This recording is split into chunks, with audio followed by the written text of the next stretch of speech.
Because you are beautiful, I love you.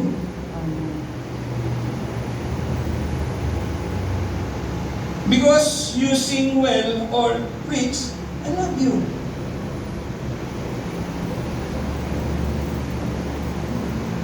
Itong love na to, this kind of love is very limited and cannot stand the test of time. Pag ganito po yung pag-ibig ng isang tao, hindi po ito tumatagal. Panandalian na.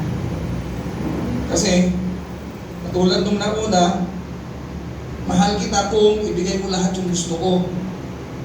Iba na yun. Pangalawa, mahal kita dahil ganito ka, ganyan ka, ganun ka.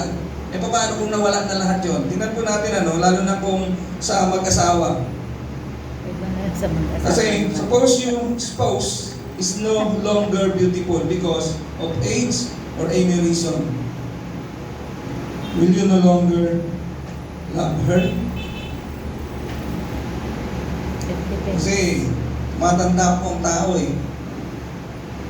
Yung mga bata pa kayo, kita mo, ganda-ganda niya. Pero nagkakaedad na kayo. Buhok na, puti na buhok niya, tapos wala na siyang ipin. Isang kalbo na, mahal mo pa rin ba siya? Siyempre, asawa mo yun eh. Ha? Pero nung bago mo siya minahal kita kasi ganda ng hair mo. Ang ganda mo nun. Ang buwan. Wow. Tsura na ko siya. Pero nung nawala na lahat yun, parang nawala na rin yung love. At pangatlo po, ito yung gusto ng Diyos na ipakita sa atin na love. Sabi po ron, love in spite of kahit ano pa yung sitwasyon mo, kahit ano pa yung kalagayan mo, mahal kita. Yun po yung love na sinasabi ng Panginoon. Love, period. No condition. Mahal tayo ng Diyos, tapos. Kaya nga po ibinigay niya mismo yung buhay niya para sa atin dahil mahal tayo ng Panginoon.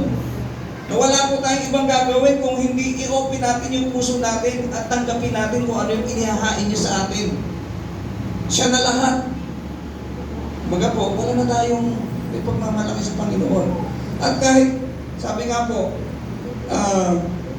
hindi gawin ito ng Panginoon, talagang wala ba tayo ipagmalaki sa Kanya? Sabi ko nga po, without God, wala tayo.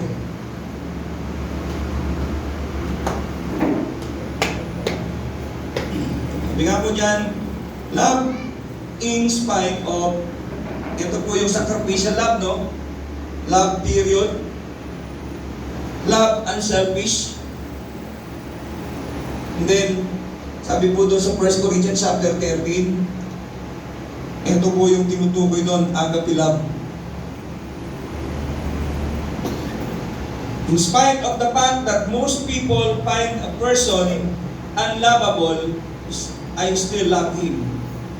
At yung isang tao, nakikita mo na hindi siya karapat dapat mahalin. Manduloko siya, mandaraya siya, matigas ang ulo niya. Pero ito po yung love, tulad ng love ng Panginoon, na still nandoon yung love para doon. Ang tao na yun. Sabi nga po, in spite of the fact that you've hurt me, I still love you. Yung katotohanan na itong love na to, kahit nasaktan na siya, andoon pa rin yung pagmamahal. Diyan po si Christ. Imagine niyo po, no? Kayong lahat.